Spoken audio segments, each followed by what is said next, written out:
These were the biggest student protests in Indonesia in more than 20 years. With demonstrations across the archipelago, from Sumatra to Sulawesi.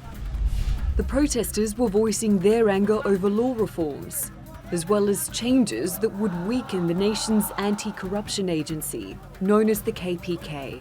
The Parliament's plan to overhaul the colonial-era criminal code included provisions that would limit sexual and reproductive rights and make it illegal to insult the president.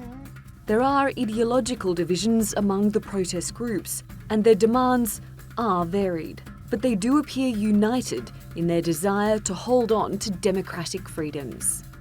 This movement is seen as a test of both President Joko Widodo's leadership and Indonesian democracy.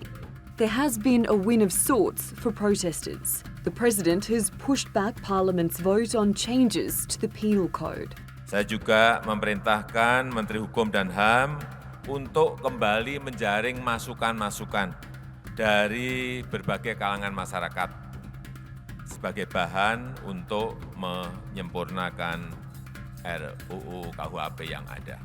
But the bill curbing the abilities of the anti-corruption watchdog has already passed. Joko Widodo, commonly called Jokowi, hasn't ruled out reviewing it again. But there is frustration here that the changes were even put forward in the first place. We reject the revision of the anti-corruption law, which has weakened the KPK, because it's illogical and unreasonable.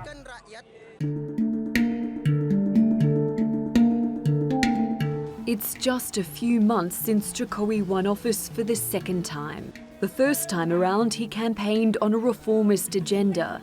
As part of his campaign this year, he ran on a platform of clean governance.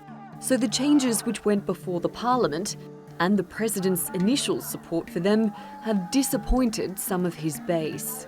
The protests have also shown that for some of the public, there are real fears about the health of Indonesia's democracy, even under a democratically elected president. On October 20, Jokowi will be inaugurated for his next 5 years in office.